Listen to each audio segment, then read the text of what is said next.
Hello everyone, welcome to Health Psychology, Sci 436. The topics we'll be treating will be broken down into three sessions.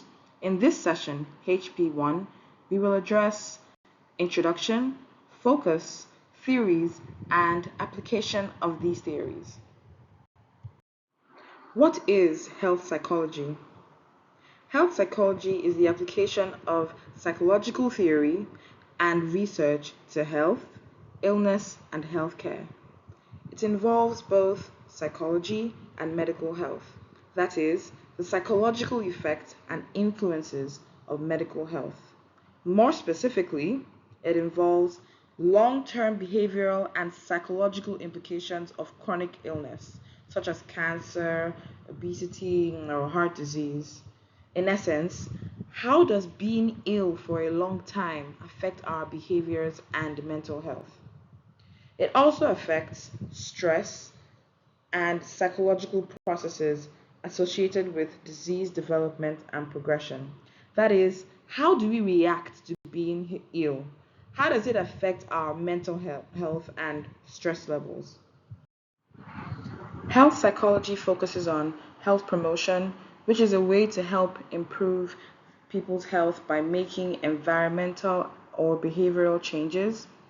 It also focuses on public health psychology, which is a science concerned with health promotion through understanding the psychological aspect of a population's health.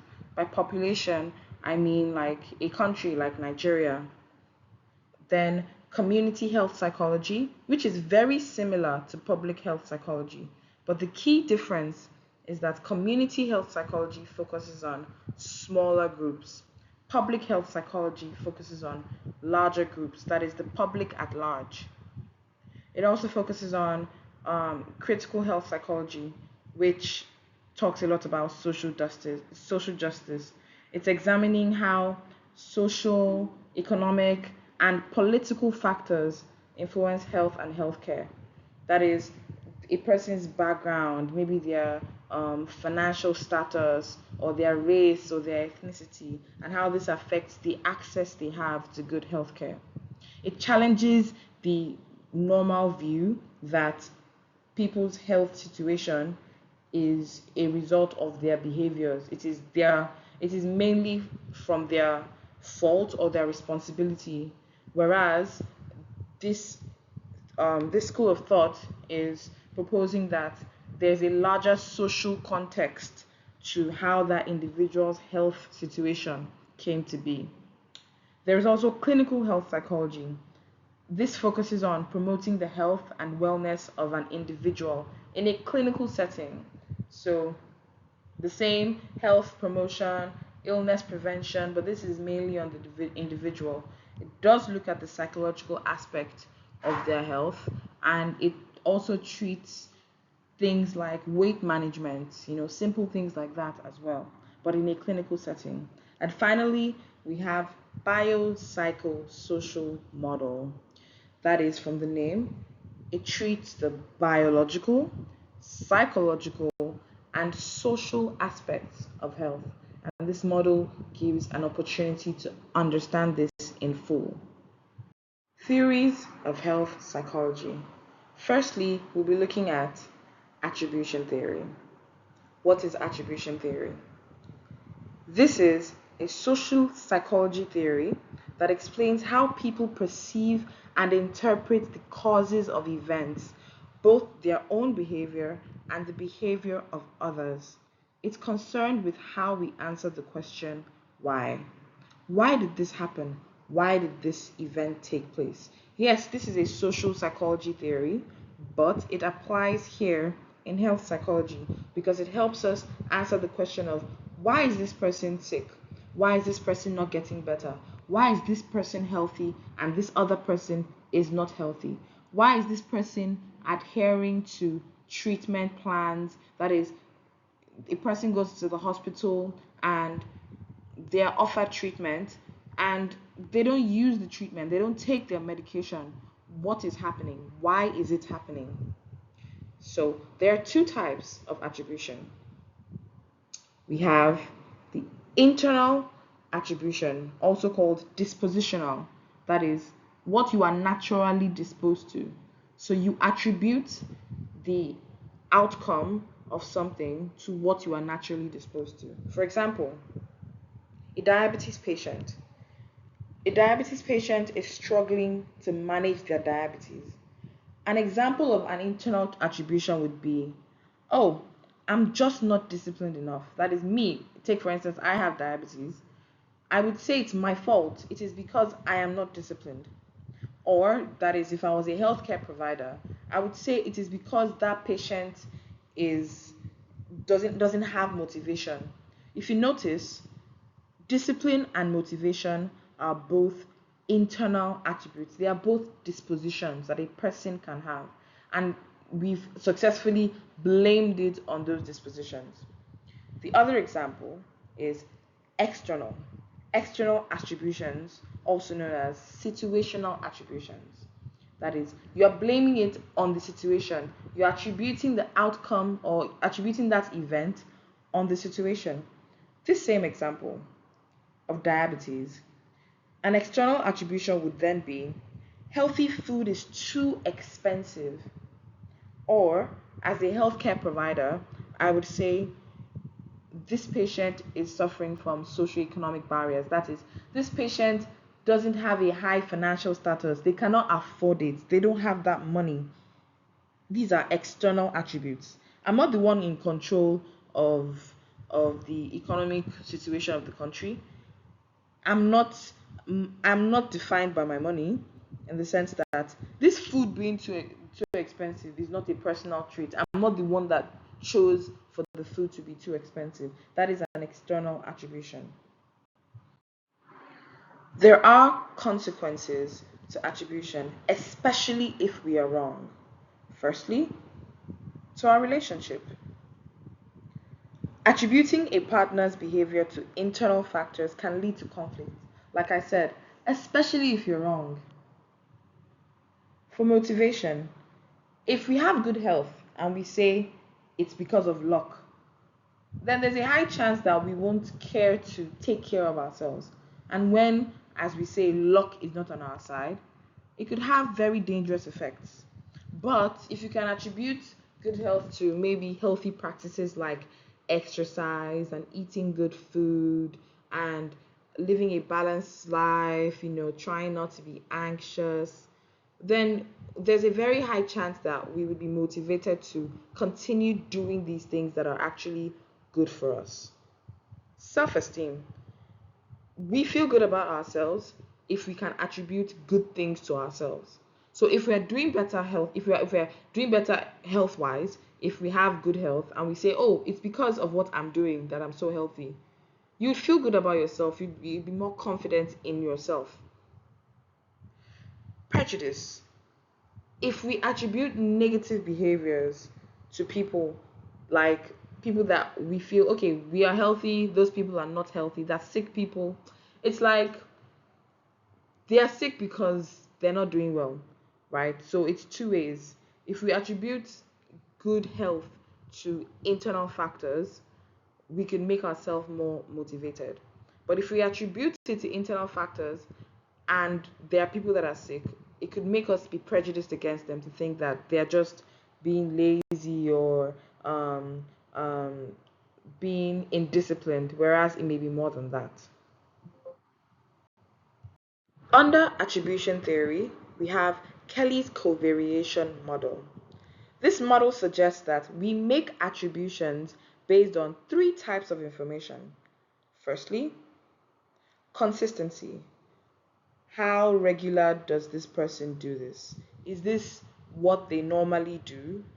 Is it often? Distinctiveness, that is it only in this situation that this person has ever done this? Or do they do this in other situations? And consensus. Do other people do this as well? Is this a regular behavior? Is this something to expect from this group of people or from this society? For example, if someone goes late for medical appointments, and if the person is always late, that means they have high consistency. If the person is also late in other situations, that means it's not even distinct. It's something that the person normally does, even in other situations. And are other people also late? Yes, if other people are also late, then we could say, okay, this medical appointment has a tendency to make people late. Then we could say maybe it's the time of maybe the medical appointments are given too late. Maybe you're giving an appointment for Wednesday and today is Monday. Maybe the time notice is not enough. Or maybe most of the medical appointments are at awkward hours, like 7 a.m. in the morning, and it's, or maybe it's like 3 p.m. in the afternoon. 7 a.m. in the morning, people are going to work. 3 p.m. in the afternoon, a lot of people are still at work. So it may be the fault of the medical appointment timing. So this model helps us kind of find out the real cause of problems, helps us not to misattribute. However, people could still make mistakes when attributing. These attribution mistakes are called attributional errors and biases. Example, fundamental attribution error, the most common, also known as correspondence bias, or can be related to correspondence bias. This is the tendency to overestimate the role of internal factors and underestimate the role of external factors when explaining the behavior of others. We're more likely to blame someone's personality than consider the situation that they were in. Take the medical appointment issue, for example. We could easily say those people are just tardy. They don't wake up on time. They're not time conscious. We could say it's Nigerian timing. Nigerians never get anywhere on time, or Africans never get anywhere on time. Whereas it may not really be their fault. It may be the fault of the situation, which is the medical appointments may just not be convenient. They may not be there may not be enough time for notifying them, and it may not be placed at convenient times of the day. Actor observer bias. Please pay attention because this is very similar to fundamental attribution. This is the tendency to attribute our own behavior to external factors while attributing the same behavior in others to internal factors. That is, I tripped because the sidewalk is uneven, but you tripped because you're clumsy. That is, we're both walking together on the road, and when I trip, it's not my fault. The road is bad, there are potholes. But when you trip, it's your fault. You don't look well when you're walking. Right. Now, this is similar to fundamental attribution error because it involves blaming one's personality. The key difference is that fundamental attribution error is comparing another person and their situation, whereas actor observer bias is comparing you yourself to another person in that same situation. Fundamental attribution error has nothing to do with you. Then we have self-serving bias. This is the tendency to attribute our success to internal factors and our failures to external factors. It helps protect our self-esteem. Now, this is also different from actor-observer bias. Actor-observer bias is you are comparing yourself in a situation to another person in that same situation. So it is one situation, two people, you and somebody else. Self-serving bias is just you and that situation. And you are saying that it depends on whether or not you succeed. So if you succeed and you did well, it's to your credit. If you don't succeed, it's not your fault, it's the situation's fault. So you're not comparing yourself to anybody. You are just comparing the outcome of the situation. If you succeed or if you fail, that determines what you attribute it to. So just a run over of the differences. Fundamental attribution error is dealing with other people's situation and blaming it on them and not considering that the situation may just be inconvenient. Concerning other people, actor observer bias You're comparing yourself and another person in the same situation.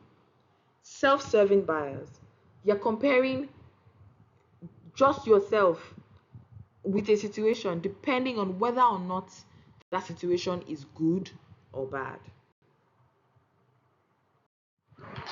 Another theory of health psychology is health belief model. Health belief model is a psychosocial model that attempts to explain and predict health related behaviors. It was developed in the 1950s by social psychologists Hobsbawm, Rosenstock, and Kegels. Health behaviors are things we do concerning our health. It could be for illness prevention or to treat an illness. But the idea is that this model is centered around our perception of our health status. That is, how we see our health or how we see our illness, if we have any, influences our behavior, influences what we do in reaction to this. The original 5 core components were perceived susceptibility to illness, that is, how likely are we to fall sick? Perceived severity of illness, that is, if we were to fall sick or if we were to catch this illness, how bad would it be? Perceived barriers to action, that is, what could stop me from taking the necessary actions to get better?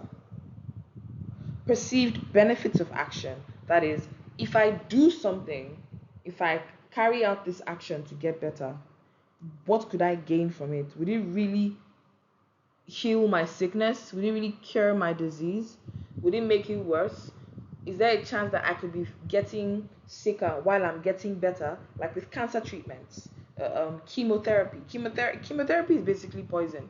The poison is to kill the cancer, but it could be killing you as well. So you're looking at it, is it worth the bargain? Cues to action. That is, they could be internal or external. Internal includes the symptoms. Did you notice the symptoms? If you notice the symptoms, it could cue you, that is, it could prompt you or encourage you. That's what cueing means. Prompt or encourage you to go to the hospital, get medication, pray, different things that people use to cope with illness. It could prompt you to do it. External, a public health campaign. You could have heard it on the news or they could have visited door to door. That's different houses telling people, get vaccinated against polio. Come and take vaccination against malaria. Apparently, there's a vaccination for malaria. So all those things affect whether or not we want to do anything for our illness, especially advice from doctors, especially on Twitter. All these doctors on Twitter saying things about different health practices. You could read it and say, oh, maybe I should do this thing to prevent this illness. Then there were additions along the line. Later, self-efficacy was added in the 1970s. Well, late 1970s and early 1980s. There's no exact date because it was a gradual process and different articles were released concerning it. But now there's a general consensus, especially based on Albert Bandura's work on social cognitive theory. It made it clear that self-efficacy is a major component or is a core component that affects what we do concerning our health. That is, how do you feel about yourself? Do you feel like you're competent enough to handle this situation? Your level of belief in yourself affects what you do for your health. Protection motivation theory. It's greatly based on the health belief model and it was developed by Rogers in the 1970s. It focuses on how fear appeals and coping mechanisms influence health behavior.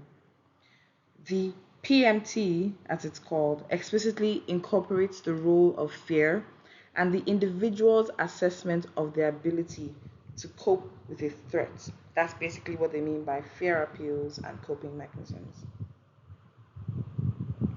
It also has 5 components.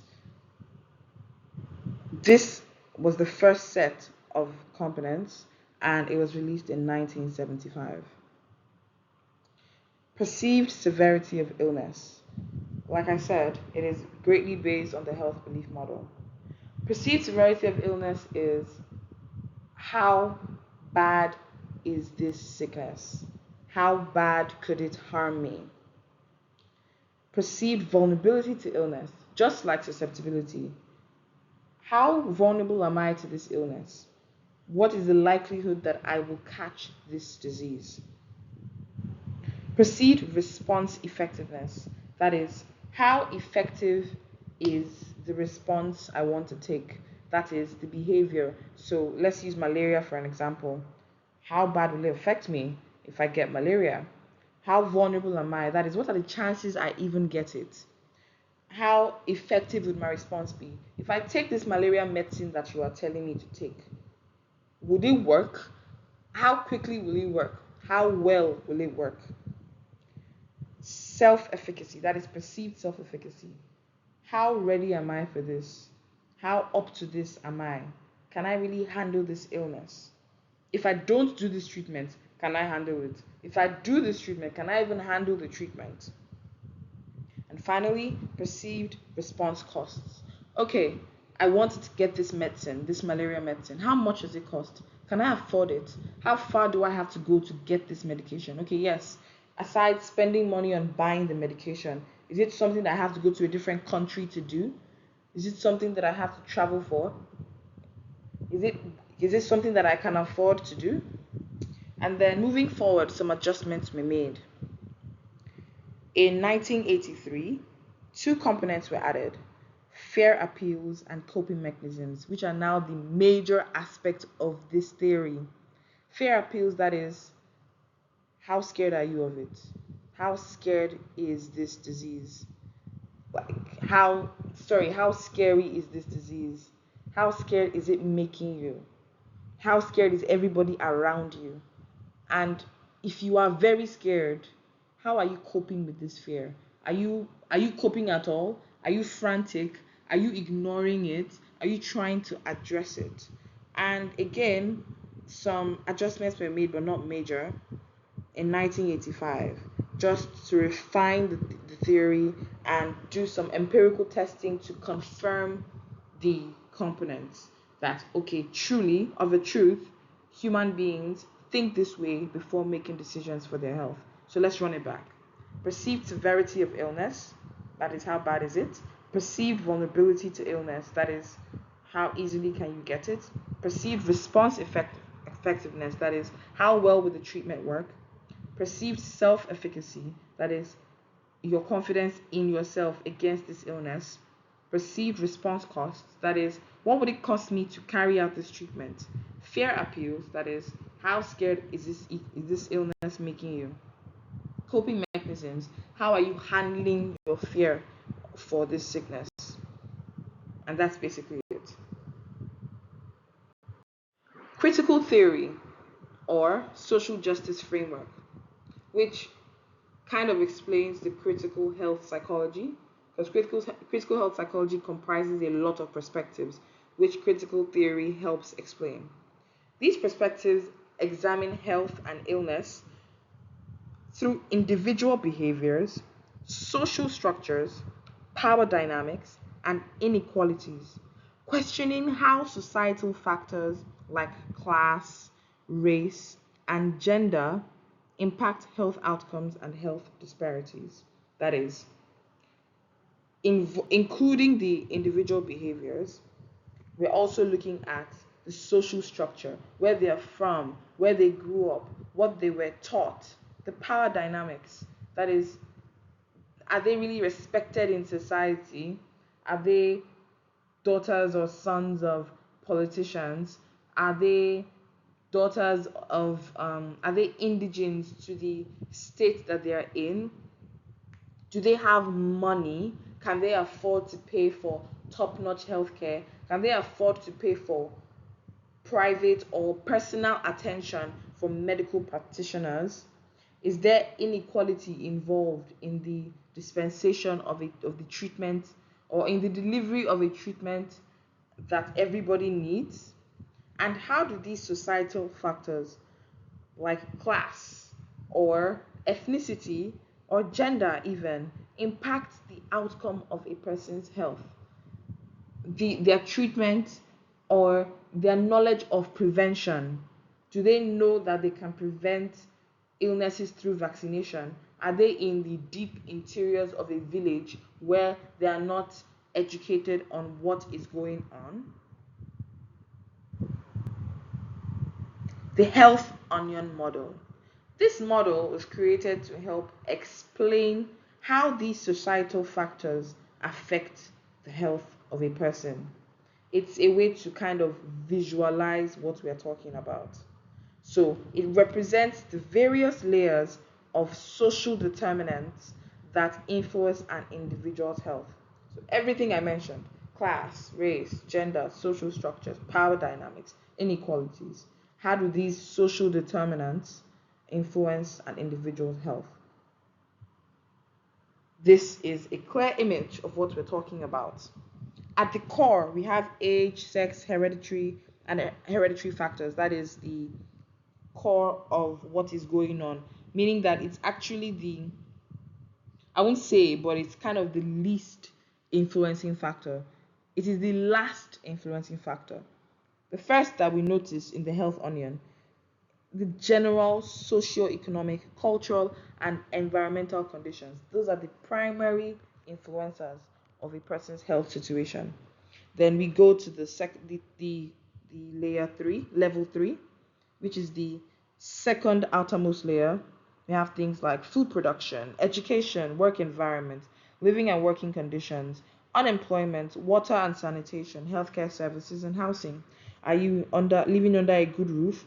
Are you employed? Can you afford to pay your way through life? How are your living and working conditions? Are you constantly stressed? Are you constantly exposed to toxins? How is your education? Are you educated? Do you know what you need? Do you know what you should be doing? Agriculture and food production. Are you eating a lot of toxic food that they use unhealthy pesticides, or they use unhealthy fertilizers? Or do you even have access to fresh food at all? Is all the food you're eating plastic? If you hear of carcinogens, that is things that can cause cancer. Are you eating things that are labeled as high risk factors for cancer? Things like this. Now that we've run through the theories, we can see that these theories can be applied in health psychology by designing effective health campaigns. Health campaigns are basically ways to promote health, help illness prevention, and raise awareness on good and proper health behaviors. Protection motivation theory could help that, by promoting regular exercising, explaining to people the severity of diseases, for example, of heart disease, explaining to them how vulnerable they are to it, providing information on it, letting them understand the cost, letting them know the effectiveness of the treatment, and letting them feel more confident in themselves. The health belief model also helps by explaining the benefits to taking a vaccination and explaining the barriers that could cause one not to want to take these vaccinations, such as misconceptions. It also explains the severity of the things that you're getting vaccinated against, like the flu or polio or Apollo. These are very terrible illnesses, and if people are educated on the severity and how effective these treatments are, they will be more likely to participate in healthy behaviors. We could also use it for improving adherence to medical treatments. Just as was mentioned earlier, with the health belief model, if we explain to people their susceptibility levels, and we explain to people how crucial adhering is, they are more likely to adhere to treatments they are given, even preventive methods that they are advised to take. Attribution theory as well. If we can explain to people the general causes of these issues and let them know that it is not always external, and sometimes it is external, in the sense that it could be internal and it's caused by your genes, However, there are external factors that you can use to suppress the internal factors. So you could watch what you eat to avoid triggering your natural genes, your natural disposition to experiencing diabetes. So you may be genetically disposed to having diabetes, but if you don't trigger it through what you eat, you should be fine. Then promoting healthy behaviors. All theories could help with this. And addressing health disparities. That is, why are people sick and why are people not sick? Why do people get sick and get better, whereas some people get sick and they don't get better? Why do certain people go through unhealthy methods to treat their illness, whereas other people go through healthy and effective methods to treat their illness? These theories help. Then mental health applications, which is the core of health psychology. Attribution theory could help with people that are having mental health problems, especially people that are developing mental health problems because of their illness. Helps them understand that a lot of these things are not their fault, but they can control the situation now that they are there. Thank you very much for paying attention. See you in health psychology too.